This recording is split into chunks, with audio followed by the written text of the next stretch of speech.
Hello， 大家好，我係卡姐。咁我遲啲咧就會出發去馬來西亞玩啦。今次咧係我第2次去馬來西亞啦。我記得我中學嘅時候去過1次咧，我已經係好中意呢個地方。咁我見到網上都有好多美食啦，所以我都係好期待啊。之前咧都拍過好多條旅行片啦，但係好似從來未試過同大家一齊執行李啊。今次就會拍片等大家陪我一齊執行李，順便咧都分享埋我每次旅行必備嘅清單俾大家。今次係去馬來西亞啦，出面嘅太陽又會好曬啦、好熱啦，同埋會出晒汗。曬完太陽皮膚又會好乾燥，加上出入冷氣嘅時候咧都會吸乾我嘅皮膚，同埋我一去旅行咧就好容易因為天氣嘅問題咧就會敏感啊，所以咧我都會用一啲專為敏感肌而設嘅產品。我用過咁多款產品咧，我最中意係 Coolwell 嘅潤震保濕面部護理系列。呢個牌子我真係由細用到大，喺中學時期啱啱開始護膚咧就已經用緊佢啦。我中意佢性價比高啦，同埋一啲都唔貴啦，但係個效果係超級 impressive。天氣咁熱咧，我就最推薦用 Coolwell 嘅水乳護膚法。我會用到保濕化妝水啦，同埋水型保濕乳液嘅。呢個水乳 combo 咧係專為敏感肌人士而設嘅，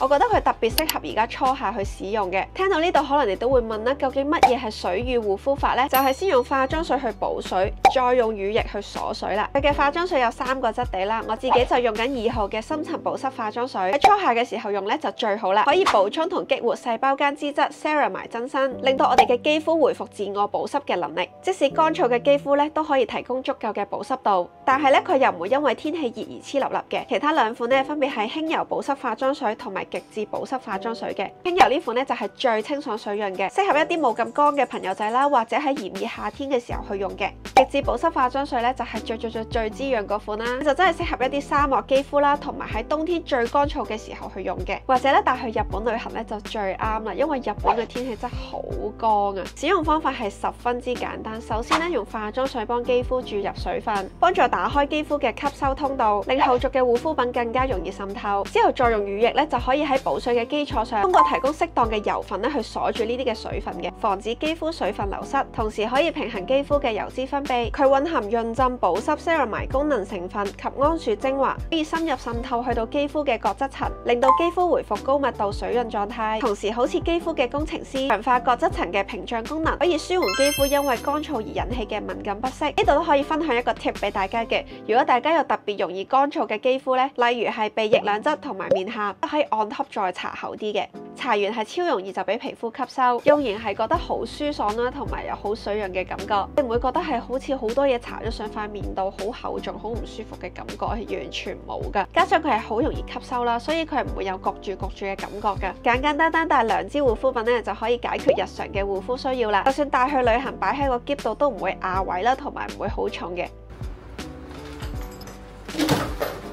咁熱嘅地方咧，我就會拎好多背心啦，同埋咧出入冷氣我都會拎一件薄薄地嘅外套嘅。不過仲有一間好靚嘅酒店，有個泳池咧，咁就可以游下水啦。咁所以咧都會帶埋套泳衣去嘅。有人執篋慳位嘅方法咧，我都會將啲衫咧捲埋佢啦，捲住咧係慳位好多噶。咁通常呢啲咁細嘅衫咧，捲完咧我就可以咧攝喺個邊邊啦，又可以慳翻啲位，同埋大家都可以用多啲收納袋啦。咁就包住咧，除咗整齊啲之外咧，空間都會慳唔少㗎。咧我會拎一對舒適嘅鞋啦，同埋一對涼鞋過去嘅。鞋入面咧，我會攝啲襪咯，其實都可以攝到4對。出遠門點可以唔拎藥嘅咧？係咪？呢度一對。身為 YouTuber， 好多儀器都需要叉電啦，例如係相機啊、尿袋啊等等咧。咁所以我會帶一個國際轉插盒，呢個係十分之方便啦。我個篋係長期都會袋住佢嘅，同埋咧就係大量嘅電線。咁我而家咧就係身處緊喺馬來西亞嘅吉隆坡。今次 book 嘅咧係一間叫做residence 嚟嘅，咁佢就係同酒店係同一棟啦，咁即係同一棟入面係有酒店同埋 residence 啦。點解我 book 呢度係因為佢51樓有個好靚嘅泳池咧，係可以影到雙子塔㗎，咁我就係因為呢樣嘢而 book 啦。點解唔 book 酒店？就係因為嗰陣 book 嘅時候咧，間酒店房咧就係得翻一間好大有幾間房嘅房間剩啦，咁我就費事浪費咧，就 book 咗同一間嘅入面嘅 residence 啦。入到嚟佢有個好大嘅 open kitchen 啦，同埋咧佢有一個個客廳係可以俾你食嘢啦，同埋睇電視嘅。跟住再入到去呢，就係我哋嘅睡房啦。睡房採光都唔錯啦，同埋空間感都係好足夠。呢間房整體上都唔錯嘅，咁就900幾蚊1晚咯，就對住個雙子塔，景觀係唔錯嘅。我哋嘅酒店啊呢度。咁佢附近咧都好多綠化，同埋附近全部都係酒店區。由於我哋酒店行去打卡呢個雙子塔嘅嗰個公園咧 ，KLCC Park 咧，只需要4分鐘。咁所以我哋就諗住嗱去影下相之後再去食嘢。嚟到馬來西亞嘅第一餐咧，就食佢哋嘅傳統美食，就係啦啦米啦。咁嚟到呢間叫做麗豐啦啦米啦，佢喺慈廠街附近嘅。咁佢就有2間分店啦。咁我哋呢一間咧係佢哋嘅新店嚟嘅，因為舊店咧啱啱個司機就話下晝嘅時間應該好多都賣晒咯。咁咩係啦啦米咧？啦啦米咧就係佢哋用米粉啦，同埋一啲蜆組成嘅一個 base 啊，咁就會加入一啲香料啊，同埋椰漿咁樣去烹調嘅。就成為呢一個咁獨特嘅美食啦！嚟到係聞到好香嘅酒味啊，同埋佢個份量係好多，係超級多蜆。佢個蜆同個米粉咧應該達到就嚟1比1嘅水平啦，成碗都係蜆肉嚟嘅，蒜香味同埋辣椒味係十分之出。個米粉係索晒個湯嘅汁啦，所以一食咧，煮一聲咧係連埋啲湯啊米粉一齊食到好嘢味。同埋呢個都落得幾重酒，但係我就覺得好香咯。如果大家唔中意酒嘅話，可能就未必會中意。而家就會經過呢個慈廠街咧，行11分鐘咧就去呢個獨立廣場度睇一睇啦。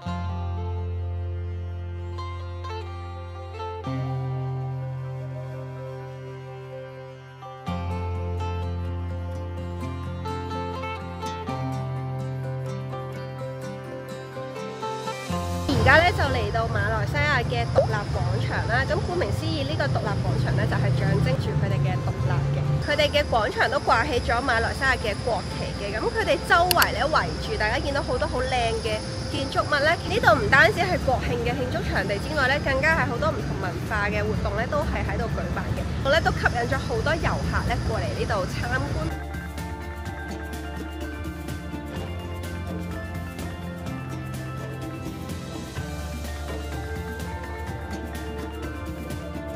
我哋嚟到元昌隆咖啡啊！咁呢間呢，我係之前喺 Fresh 咧問大家有咩推介呢，都係推呢一間嘅。咁我啱啱都 research 咗呢，有咩好食嘅。咁就見到大家都係推介炒粿條啦，同埋沙包。跟住呢，我哋自己就嗌咗個咖椰牛角包，唔知好唔好食，純粹想食。跟住啱啱咧嗌咗杯嘢飲，我覺得好特別咯。呢個叫做馬拉嘅 Cham 咖啡溝奶茶去 mix 埋，其實有少少似香港嘅鴛鴦，跟住但係佢嗰個奶茶係用紅茶再加啲牛乳去 mix 埋一齊嘅，就唔係香港嗰種港式奶茶嘅嗰個味。咁佢 mix 埋一齊，佢冇白咖啡咁甜，佢亦都冇奶茶嗰種個味咁單調咯。佢 mix 埋係好香嘅紅茶牛乳，再有少少咖啡嘅味。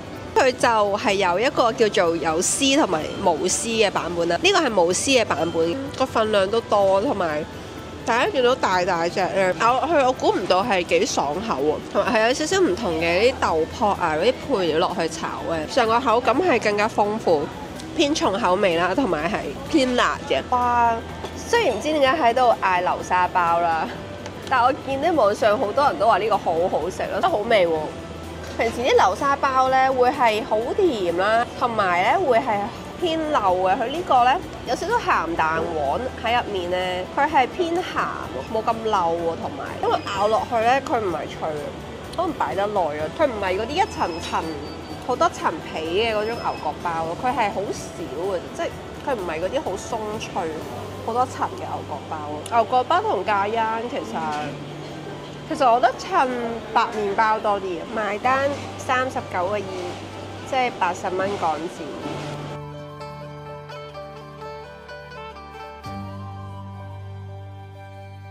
嚟到吉隆坡嘅第2日啊，咁而家係12點左右啦。咁我哋而家出發去阿喜肉骨茶。咁咧但係呢間係我唔肯定佢開唔開，因為我無論喺香港啦，過到嚟呢琴日今日咁樣 check 咧，佢都係閂咗，咁所以就決定去睇下究竟係食唔食到啦。咁不過唔緊要嘅，佢冇開嘅話，我見附近都有第二間肉骨茶，咁就唯有食第二間咯。嚟到咧呢間叫做新豐肉骨茶，咁咧就嗌起肉骨茶咧，因為佢係原來裝修啊，所以其實佢係冇開到咯。咁我哋就嚟到隔離街嘅呢間新豐肉骨茶，我見網上咧大家都話佢哋係即係不相伯仲競爭對手咁樣啦。咁一係就食嗰間，一係就嚟呢度。咁所以我哋就嚟咗呢度啦。呢度其實都好大，可以容納到好多人嘅。我見好多人嚟馬來西亞都會食呢間肉骨茶啦，所以一定要嚟試。第一啖試下佢，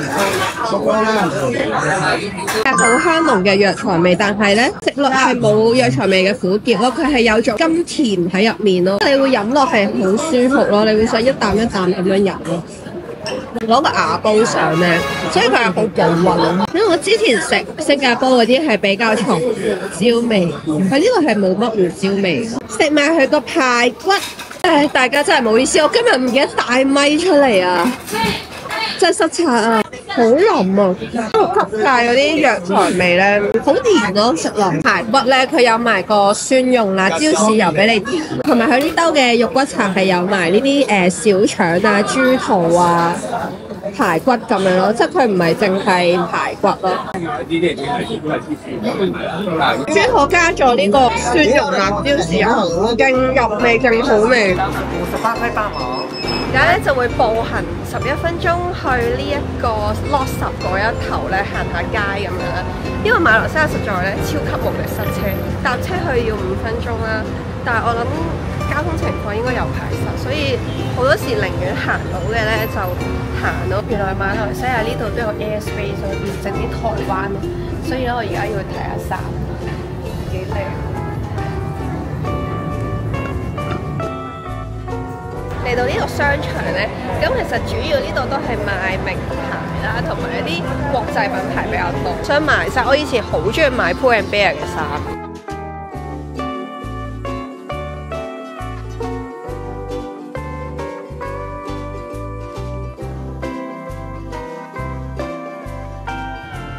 嚟到咧前廠街附近嘅鬼仔巷啦，到而家已經有140幾年嘅歷史㗎啦。咁佢係被譽為最早期嘅唐人街啦。呢度都保留咗好多舊嘅建築啦，同埋呢個巷咧入面都有好多好靚嘅塗鴉啦。咁轉頭就可以去打卡影相。同埋點解係被譽為最早期嘅唐人街咧？就係入面其實佢有好多開咗好耐嘅人氣嘅老店啊，所以呢度其實都有好多美食嘅。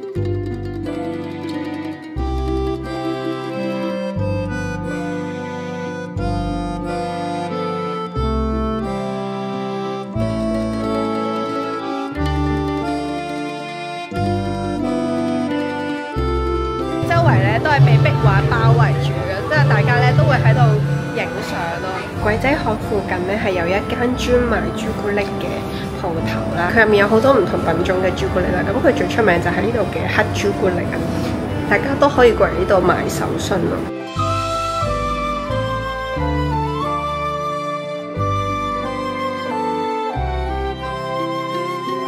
入到嚟呢度買雪糕食，我見網上咧話呢度嘅軟雪糕好 creamy 啊，所以就試下。Thank you。覺得呢個味幾特別咯，所以就買咗嚟試。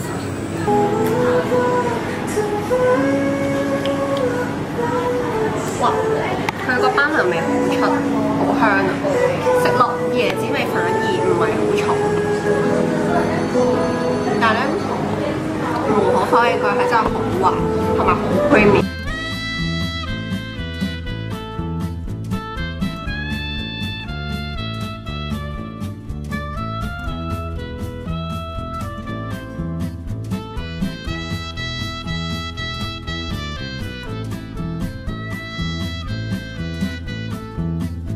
嚟到呢個 NC Curry House 咧，咁就食晚飯啦。因為呢個景咧，呢個分店係可以睇到呢個 Twin Tower 嘅，咁所以就嚟到呢度啦。搞笑啦，都有人兜售你幫你影相，咁就5蚊就幫你影嘅，加埋你擺 pose 咯。咁就係影呢個塔，勁靚喎，影得。但係點解啲色？哦，呢張好靚。好啦，補充翻佢係幫你影好多張啦，但係佢係5蚊一張相嘅，所以你要揀啦。啱啱就買咗2張，即係10蚊㗎，即係港幣20蚊。但係佢真係影得好靚嘅，有晒燈，呢啲錢係抵佢賺。咁佢係大排檔咁嘅形式嘅，開24小時啦。咁呢度最特色嘅咧就係隔離咧望住雙子塔係食嘢。7點左右到咧，都戶外嘅台都係得翻1、2張咯。咁所以大家如果要坐 outdoor 影相，就記得一定要早少少過嚟。佢呢個烤雞上嚟係好香啦，同埋咧佢個香料味係勁濃咯。個雞嘅肉咧就唔算話好嫩滑，撕埋佢個醬先。加埋個醬汁，再辣啲，再好味啲。呢個係炒公仔麵，有隻蛋喺度。我見呢個係大家都會嗌，同埋話好好味。因為咧佢落咗面頭咧，落咗啲公仔麵嘅嗰啲味精粉啊，跟住咧佢又有少少蛋落去啦，同埋有啲葱咧，撈埋係勁香咯，好味喎呢個。炒到好軟身啊，即係佢唔係嗰啲好硬嘅嗰啲麵質嚟，佢係辣辣地。印度塔餅嚟咗啦，噔，我應該點樣樣咧？影相先。個麵餅已經有味啦，跟住之後咧係咬落去係脆卜卜咯，同埋甜甜地，即係食緊個甜嘅薯片咁樣咯。